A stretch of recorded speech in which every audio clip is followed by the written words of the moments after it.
I mean, wag kayong mabother if hindi nyo na kaibigan yung kaibigan nyo last year or yung kaibigan nyo noong 2017, 2018. Kasi meron tayong tinatawag na seasonal friends. Hi, what's up? It's your girl Maan Gamos back here again with another video. And for today's video, ang pag-uusapan natin ay tungkol sa friends.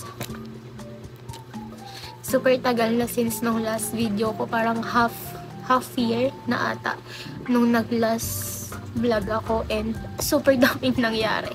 Super daming happenings talaga, as in, and medyo busy na ang atin nyo.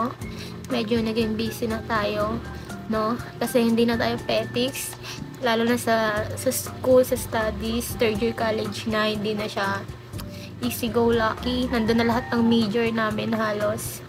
So, medyo hectic na siya. And, naka-brace na rin ako kasi naayos ko yung teeth ko ngayon. Ayun, so, usapan na natin. Alam nyo ngayon, super dami kong nare-realize na bagay. And, isa doon yung, it's okay to lose friends.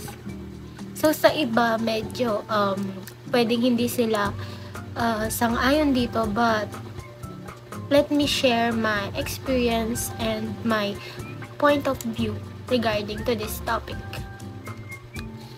Kasi feeling ko hindi lang ako yung nakaka-experience ng ganito ngayon, and merong iba na naguguluhan din if this is normal or this is their fault or this is the other friend's fault. So kasi may tinatawag tayo na seasonal friends.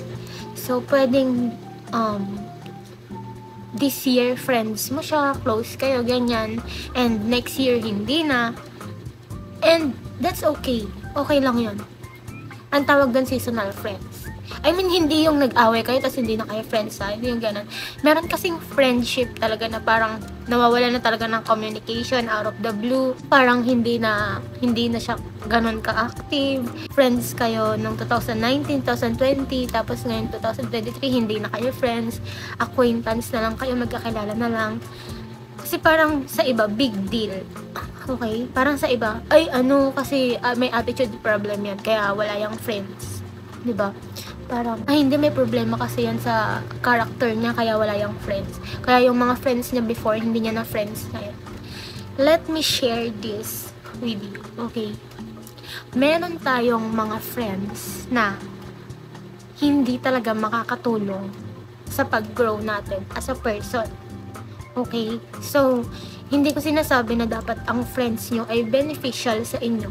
But, kapag isa siya sa rason or isa siya sa mga pumipigil para ma-develop mo yung character mo or para magkaroon ka ng character development, I think isang aspect na yon para i-let go yung friend mo na yon.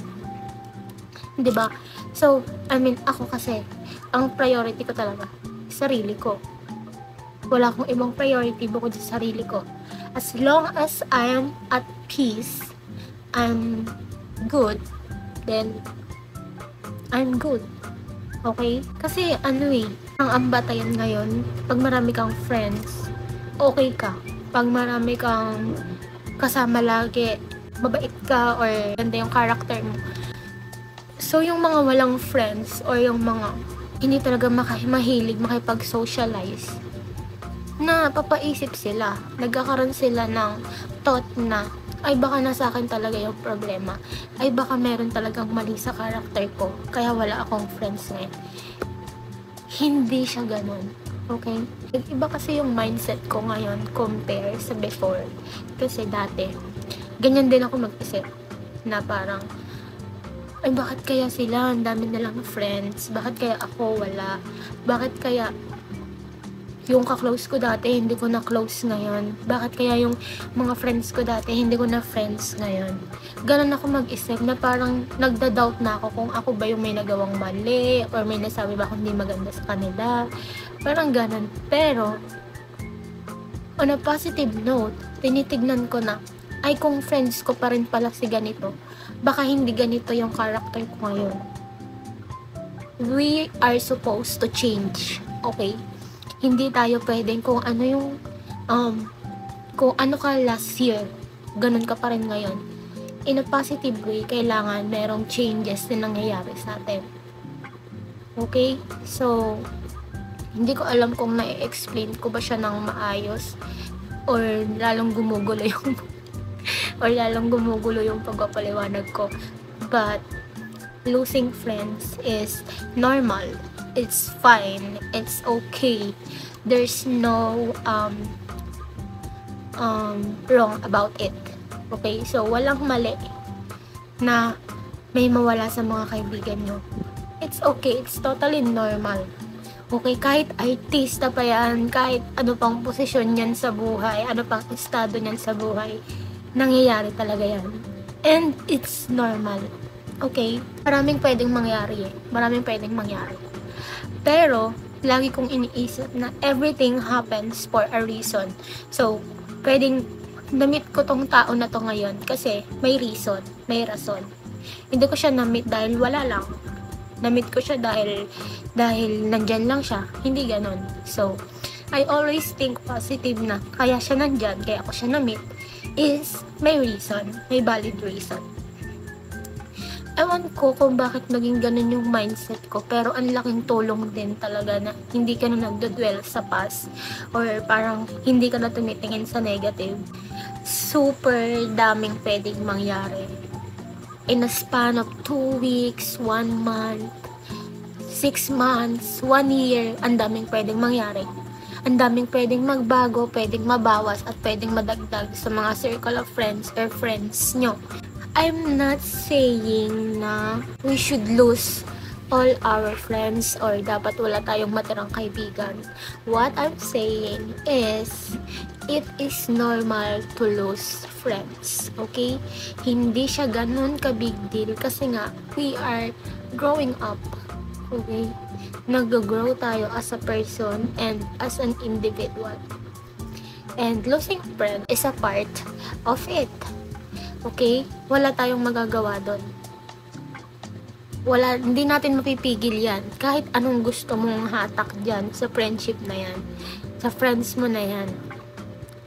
If it is destined na magkalayo kayo or wala siya sa buhay mo, then that's it. It is what it is. May mga friends din naman ako na kunwari, yung mga jowa ng kaibigan ng partner ko, nagiging friends ko din naman sila.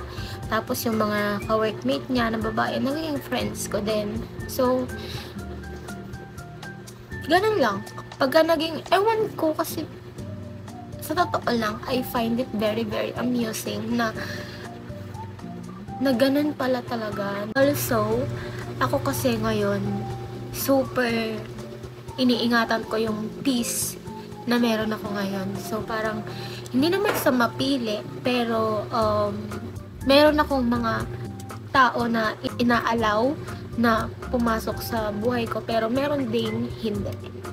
Okay, so, sobrang iniingatan ko talaga yung peace na meron ako ngayon para hindi siya magulo or hindi siya mawala. So, yung mga kasama ko ngayon o yung mga friends ko ngayon, talagang salang-sala talaga sila. Pero alam naman nila kung gaano ako kabuting kaibigan and kung paano ako maging kaibigan sa kanila. So, eto may share ako sa inyo. Maglagay rin kayo ng standard sa pagpili ng kaibigan. Okay? Parang hindi ko pa to naririnig sa iba or ilan-ilan pa lang ngayon nagsasabi nito. Pero mag-set kayo ng standard bago nyo kaibiganin yung tao or bago kayo makipag heart-to-heart friendship sa isang tao. Kasi it's dangerous to trust a person these days. You know what I'm saying. Basta kasi ako, pagka, kunwari, magkakaibigan tayo, sa iba ginagawa mo yung ganto, tapos sa akin hindi, parang red flag na yan sa akin. Parang ganon. So, very observant ako. Hindi sa OA, pero if ano yung ma-receive kong energy, binabalik ko yon. Yun lang yung binabalik ko. Pero pagka ako, super ano ko kasi, sobrang soft person ko talaga. Pag nakilala niyo ako in person, like,